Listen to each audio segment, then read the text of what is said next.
गर्मी में गरीब बहू का जुगाड़ू ठंडा ससुराल। सुमन घर में बैठी घास से कपड़े बना रही होती है। ये देखकर उसका देवर विनोद हंसते हुए कहता है, अरे भाभी, ये सब करके आप अपना समय बर्बाद कर रही हैं और कुछ नहीं। आप तो चुप ही रहिए जी। भाभी जो कह रही है ना, उससे हमें गर्मियों में बहुत फायदा होने वाला है। रितिका की बात विनोद की समझ से बाहर होती है, इसीलिए वो अपना सर खुजाने लगता है। लेकिन आखिर घास के कपड़े बनाने से क्या फायदा होने वाला है, और आखिर सुनीता ये जुगाड़ कर क्यों रही थी? आइए जानते हैं कहानी के जरिए। माँ, आरती उतारना बंद करो, पता चले भाभी घर में कदम रखने से पहले ही गर्मी के चलते पिघल जाएं। हाँ माँ जी, रस्में हो गई हो तो मुझे अंदर आने दीजिए। सुबह सुबह ही यहाँ दोपहर सी धूप हो गई है, ऊपर से मेरा लहंगा बहुत भारी है। हाँ हाँ बहू, अंदर आ जा। चावल से भरा कलश गिराकर रितिका गृह प्रवेश करती है। अब एक हफ्ते का समय बीत जाता है। इस बीच रितिका देखती है कि पूरे घर में एक ही पंखा है। गर्मी के कारण घर में लोग ढंग से सो भी नहीं पाते। तभी वो एक रोज अपनी जेठानी सुनीता से कहती है, जेठानी जी, आप और घरवाले इतनी गर्मी में दिन कैसे काट रहे हैं? मैंने देखा है कि गर्मी के कारण तो इनको रात में नींद ही नहीं आती। मैं जानती हूँ, लेकिन गरीबी के कारण हम गर्मी से बचने के लिए फ्रिज या कूलर नहीं ले सकते। मम्मी देखो ना, बहुत खुजली हो रही है। मम्मी, मुझे भी खुजली के साथ जलन भी हो रही है। सुमन और रितिका जब देखती हैं तो दोनों बच्चों के शरीर पर गर्मी के कारण बहुत सारी घमौरियां हो गई थी। जेठानी जी, इनके शरीर पर तो बुरी तरह घमौरियां हो गई हैं। हाँ, गर्मी के कारण हो गई होंगी। ऊपर से ये मिट्टी में भी तो खेलते रहते हैं। जेठानी जी, बच्चों की त्वचा नाजुक होती है, अगर ये लोग ऐसे ही खुजाते रहेंगे तो दिक्कत हो जाएगी। कुछ नहीं होगा, घमौरियां हैं, अपने आप ठीक हो जाएंगी। कूलर लेने की सोच रहे थे, लेकिन अभी देवर जी की शादी में इतना खर्चा हो गया कि ले ही नहीं पाए। सुमन की ये बातें सुनकर रितिका कुछ नहीं कहती। रात के समय पसीने से तरबतर दोनों देवरानी जेठानी चूल्हे पर खाना बना रही होती हैं। तभी उनके पति घर आते हैं। घर तो बुरी तरह गर्म हो रहा है, ऐसा लग रहा है घर नहीं किसी भट्टी में आ गए हो हम। अरे, इन दोनों को कितनी बार कहा है कि थोड़ा जल्दी खाना बना लिया करे, पर नहीं, 7 बजने के बाद ही इन्हें चूल्हा फूंकना होता है।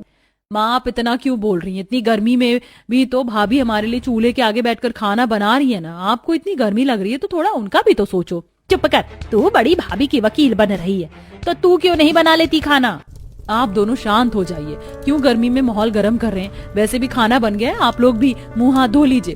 इस तरह सुमन बीच बचाव करते हुए बात को संभालती है और फिर दोनों देवरानी जेठानी मिलकर सभी को खाना परोसती हैं। अगली सुबह खाना बनाकर दोनों ही पानी लेने के लिए गांव के कुएं पर जाती हैं। पानी भर कर वहां से लौटते हुए तेज धूप के कारण दोनों को पसीने आने लगते हैं। इस गर्मी ने तो जीना मुश्किल कर रखा है। पसीना तो ऐसे पानी की तरह बह रहा है। जेठानी जी, इस गर्मी से बचने के लिए हमें कुछ तो करना होगा। हम गरीब बिना पैसे के क्या कर सकते हैं भला? सोचना होगा, कोई तो जुगाड़ लगाना पड़ेगा ताकि इस तपती गर्मी से राहत मिल सके। क्या हो गया, तुम दोनों ऐसे क्यों रो रहे हो? देखिए ना भाभी, दोनों ने खुजली कर करके अपनी क्या हालत कर ली है। सोनू और मुन्नी के शरीर पर घमौरियों को ज्यादा खुजाने के कारण खून निकलने लगा था। ये देखकर सुमन परेशान हो जाती है। तभी रितिका इधर उधर देखते हुए घर के बाहर जाकर नीम के पेड़ से नीम की पत्तियां तोड़कर उन्हें पीसकर लेप बनाती है और दोनों बच्चों की घमौरियों पर लगा देती है। तो दोनों बच्चे रोना बंद कर देते हैं। मम्मी, अब दर्द कम हो रहा है और अब ठंडक भी लग रही है। अरे वाह भाभी, आपने तो फटाक से जुगाड़ से ये लेप बनाकर बच्चों की दिक्कत ही खत्म कर दी। तुम्हारा बहुत बहुत शुक्रिया देवरानी जी। बच्चों को ऐसे देखकर तो मैं घबरा ही गई थी। ऐसे मत कहिए जेठानी जी, मुझे भी इन बच्चों की हालत देखी नहीं गई तो मैंने ऐसा किया। उसी रात जब अनिल और विनोद घर लौटते हैं तो अपने साथ एक बड़ा सा ड्रम लेकर आते हैं, जिसे देखकर बबीता चिल्लाते हुए कहती है, अरे ये क्या चीज उठा लाए हो तुम दोनों? इतने ये घर में इस कबाड़ को कहाँ रखोगे? फैक्ट्री में ये खराब निकल गया था, तो मैंने सोचा कि कबाड़ में बेचकर इसके कुछ पैसे मिल जाएंगे, इसलिए ले आया। अरे कितने ही पैसे मिल जाएंगे इसके? उन पैसों से तू अमीर तो नहीं बन जाएगा ना। बताओ, लोग नई चीज खरीद कर लाते हैं तो ये एक है जो कबाड़ उठा कर लाया है। इतना कुछ सुनने के बाद विनोद मुंह बनाकर वहां से चला जाता है। तो वहीं ड्रम को देखते हुए रितिका अपनी जेठानी से कहती है, अगर थोड़ा सा दिमाग लगाऊं तो इस ड्रम से कूलर बन सकता है। मेरे सामने तो कह दिया, लेकिन माँ जी के सामने मत कहना, वरना वो सोचेंगे कि तुम्हारे दिमाग पर गर्मी चढ़ गई है, तो ऐसी बहकी बहकी बातें कर रही हो। नहीं जेठानी जी, मैंने थोड़ा बहुत विज्ञान पढ़ा है। एक मोटर और पंखा मिल जाए तो काम बन जाएगा। सुमन रितिका की बात को नजरअंदाज करके काम में लग जाती है। तो अगले दिन रितिका घर से कुछ कबाड़ा इकट्ठा करके पास की ही कबाड़ी की दुकान पर जाकर उस कबाड़ी के बदले में एक मोटर और ठीक ठाक सा पंखा लाती है और उस ड्रम के छेद को और बड़ा करके उसमें मोटर और पंखा जोड़कर पानी भर देती है। ये करने में उसे 2 दिन का समय लगता है और 2 दिन बाद जब वो ड्रम कूलर को चालू करती है तो सभी हैरान रह जाते हैं। वाह बहू, तूने तो इस कबाड़ के ड्रम को कूलर बना दिया।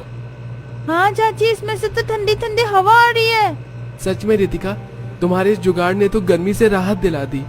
वाह देवरानी जी, मुझे तो यकीन नहीं हो रहा गर्मी से बचने के लिए तुमने ये जुगाड़ लगाया। इस तरह ड्रम के कूलर से घर वालों को तपती गर्मी से बहुत राहत मिलती है। कुछ दिन बीत जाते हैं। एक रोज ड्रम कूलर में सोने के लिए कीर्ति और बच्चों में लड़ाई होने लगती है। माँ देखो ना, सारा दिन ये चूजे इस कूलर के सामने ही पड़े रहते हैं, इसीलिए आज मैं यहाँ सोऊंगी। नहीं बुआ, हमें घमौरिया हो जाती है इसलिए हम सोएंगे। हाँ, पिछली बार तो चाची ने लेप लगाकर ठीक कर दिया था, लेकिन फिर से गर्मी के कारण घमौरिया हो गई तो नहीं, हम ही सोएंगे यहाँ। अरे क्यों सर दर्द कर रहे हो तुम लोग? थोड़ी देर शांत नहीं रहा जाता क्या? तुम लोग ऐसे लड़ोगे तो मैं ये कूलर ही खराब कर दूंगी, फिर सोच लेना कि सब गर्मी में पहले जैसे ही रहोगे। नहीं भाभी, ये क्या कह रही हो? हम मिलकर सो जाएंगे ना, क्या हुआ? ये तो मेरे भतीजा भतीजी हैं। हाँ मम्मी, हम बुआ के साथ सो जाएंगे। बीतते समय के साथ गर्मी भी बढ़ती जाती है, जिसके कारण मटके का पानी भी ठंडा नहीं रह पाता था। एक सुबह खाना खाते हुए अनिल जब पानी पीता है तो अचानक ही पानी उगलते हुए कहता है, अरे ये उबला हुआ पानी क्यों दिया है पीने को? भैया पानी उबला हुआ नहीं है, गर्मी के कारण गर्म लग रहा है। अरे तो मटके में रखो ना, इसको पीकर प्यास बुझाने की जगह और बढ़ जाएगी। सच में पानी तो बहुत गर्म है। एक काम कर सोनू, जा पड़ोस वाली कमला से बर्फ ले आ, उसके घर में फ्रिज है। तभी सोनू पड़ोस वाली कमला के घर से बर्फ लेकर आता है और रितिका उसे मटके में डाल देती है। अब रोज की कभी सुबह तो कभी शाम के समय सोनू या मुन्नी ठंडा पानी पीने के लिए बर्फ लेने कमला के घर चले जाया करते थे। इस तरह एक हफ्ता बीत जाता। एक रात कमला सोनू का कान पकड़े सभी घर वालों को बाहर बुलाती है। हाय हाय कमला, मेरे पोते के कान छोड़, ऐसे क्यों कर रही है? अरे तो संभाल कर रखो ना अपने पोते पोती को, जब देखो भिखारी की तरह बर्फ दे दो आंटी, बर्फ दे दो आंटी करके चले आते। अरे बच्चे हैं बेटा, गर्मी के समय में ठंडा पानी पीने का मन करता है इनका। हाँ तो फ्रिज खरीद लो ना अंकल, मैंने फ्रिज पड़ोसियों को ठंडा पानी पिलाने के लिए नहीं लिया। हाँ आंटी, कान छोड़ो, दर्द हो रहा है मुझे। सभी पड़ोसी ये तमाशा देख रहे होते हैं तो सुमन गुस्से में कमला के पास जाती है और सोनू को उससे दूर करते हुए कहती है, ठीक है कमला बहन, आज के बाद ये बच्चे तुम्हारे घर के आसपास भटकते हुए भी नहीं दिखाई देंगे। वही अच्छा रहेगा। ठंडा पानी पीने का शौक है तो जेब ढीली करो, ले आओ फ्रिज। तभी पड़ोसी आपस में बात बनाने लगते हैं तो सुमन को बहुत बुरा लगता है, इसीलिए वो ठान लेती है कि कोई भी जुगाड़ लगाकर अपने ससुराल को ठंडा पानी पिलाएगी, लेकिन अब किसी के घर कुछ मांगने नहीं जाएगी। एक दिन वो बाजार से लौट रही होती है कि तभी उसकी नजर एक जलजीरे वाले के ठेले पर पड़ती है। अरे जलजीरा पियो, ठंडा ताजा जलजीरा पियो। ये जलजीरे वाला भी तो पूरा दिन ठंडा जलजीरा बेचता है, लेकिन इसका पानी गर्म नहीं होता है। लगता है ये सब उस बोरी का कमाल है। घर जाकर सुमन मटके में ताजा पानी भरती है और फिर एक सूत की बोरी को गीला करके मटके के ऊपर रख देती है, जिससे मटके का पानी पूरे दिन पीने लायक ठंडा हो जाता है। समय बीतता है।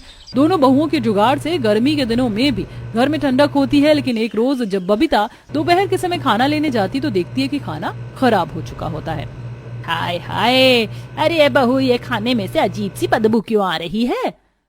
माँ जी खाना तो खराब हो गया है। अरे लेकिन कैसे? अभी सुबह तो सबने यही खाना खाया, तो फिर इतनी जल्दी खराब कैसे हो गया?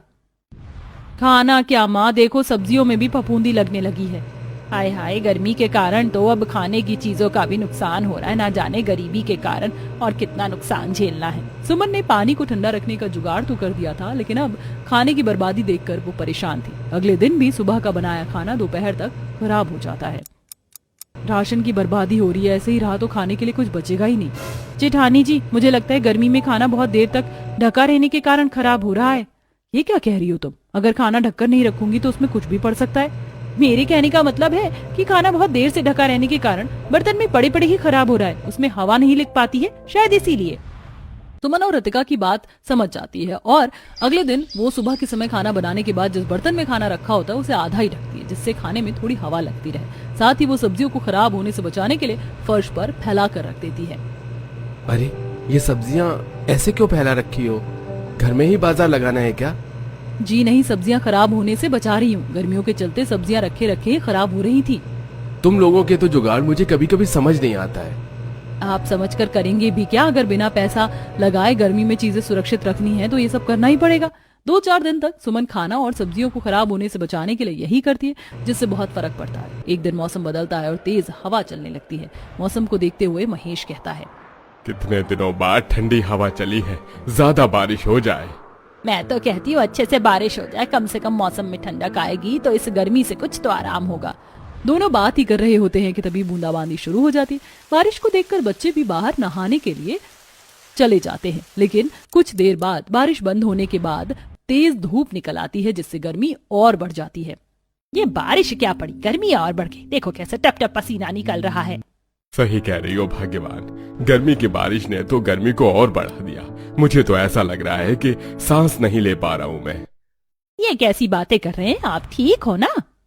महेश को जोर जोर से सांस लेता देखकर बबीता घबरा जाती है और कुछ ही देर में उसे लेकर अस्पताल पहुंचती है, जहां डॉक्टर महेश का इलाज करते हैं। तो शाम के समय महेश के दोनों बेटे काम से सीधा अस्पताल पहुंचते हैं। देखिए, बढ़ती गर्मी के कारण इन्हें सांस लेने में दिक्कत हो रही है, इसलिए मैं सलाह दूंगा कि इन्हें कूलर या एसी वाले कमरे में रखें। डॉक्टर साहब, हम गरीब हैं, ये सब खरीद सकते तो शायद पापा बीमार ही नहीं पड़ते। देखिए, मैं समझता हूँ, लेकिन आपके पिताजी की उम्र हो चली है। ऐसे में न उनका शरीर ज्यादा गर्मी सहन कर सकता है और न ही ज्यादा ठंड, इसलिए ज्यादा से ज्यादा इनके शरीर को ठंडक मिलती रहे, इस बात का ध्यान रखिएगा। डॉक्टर की कही सारी बात विनोद घर आकर सुमन और रितिका को बताता है, जिसके बाद सुमन और रितिका घर को ठंडा रखने के लिए घर में जितने भी सूत के बोरे होते हैं उन्हें इकट्ठा करती हैं और बारी बारी गीला करके अपने घर की छत पर रख देती हैं। बहुआ, ये तुम लोग क्या कर रही हो? माँ जी, दोपहर के समय गर्मी ज्यादा हो जाती तो छत की घास भी सूख जाती है, इसीलिए हम ये गीले बोरे छत पर डाल रहे हैं ताकि घर में थोड़ी ठंडक बनी रहे।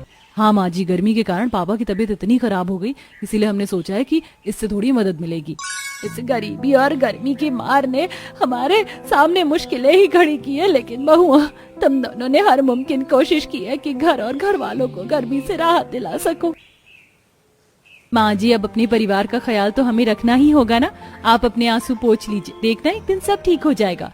अपनी बहुओं को गर्मी से बचने के लिए जुगाड़ करता देखकर बबीता को दोनों पर गर्व महसूस होता है, लेकिन बढ़ते समय के साथ और परेशानियां आने लगती हैं।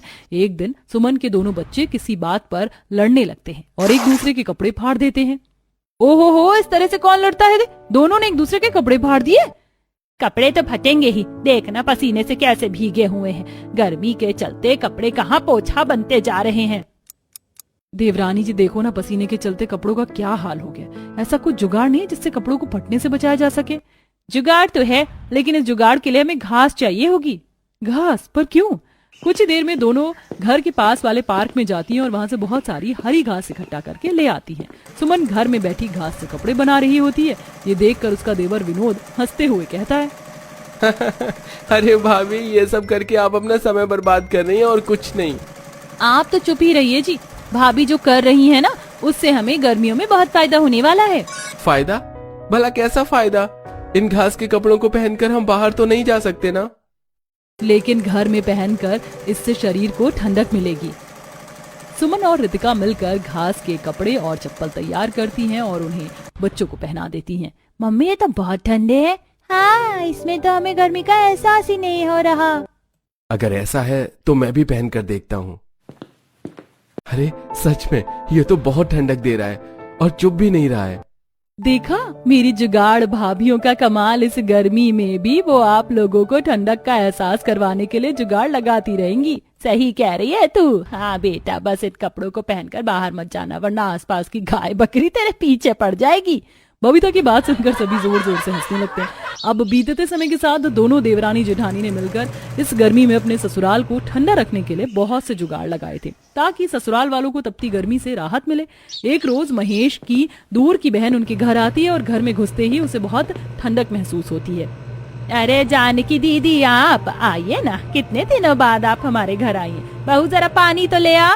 वाह भाभी, आपके मटके का पानी तो बड़ा ठंडा है। इस धूप में यहाँ तक आते आते तो मेरा गला ही सूख गया था। ये सब क्या है भैया? ये ड्रम का कूलर तो बढ़िया ठंडी हवा दे रहा है। कहाँ से मिल गया ये आपको? मिला नहीं है, मेरी बहुओं ने अपने हाथ से बनाया है ताकि हम लोगों को गर्मी न लगे। इतना ही नहीं, इस गर्मी में जो तुझे घर में ठंडक और ठंडा मिला है ना, वो भी मेरी बहुओं के जुगाड़ का नतीजा है। अरे वाह भाभी, आपकी बहुओं ने तो जुगाड़ लगाकर इस गर्मी में भी आप लोगों को दिक्कत नहीं होने दी। बिल्कुल जानकी, अरे भगवान का बहुत बहुत शुक्र मनाती हूँ मैं जो मुझे ऐसी बहुएं मिली। अरे ये नरक को भी स्वर्ग बना सकती है, अब इस गरीब के झोपड़े को ही देख लो। सच में मानना पड़ेगा, ऐसी बहुएं तो हर घर में होनी चाहिए। इस तरह सुमन और रितिका के जुगाड़ के कारण उसका परिवार भरी गर्मी में भी ठंडक का एहसास लेता है। साथ ही उसके पड़ोसियों को जब ये बात पता चलती है तो उन्हें भी बहुत हैरानी होती है और वो भी सुमन और रितिका से उनके जुगाड़ के तरीके पूछने लगते हैं। इस तरह दोनों बहुओं की कोशिश गर्मी में भी उनके ससुराल को ठंडा बनाए रखती है।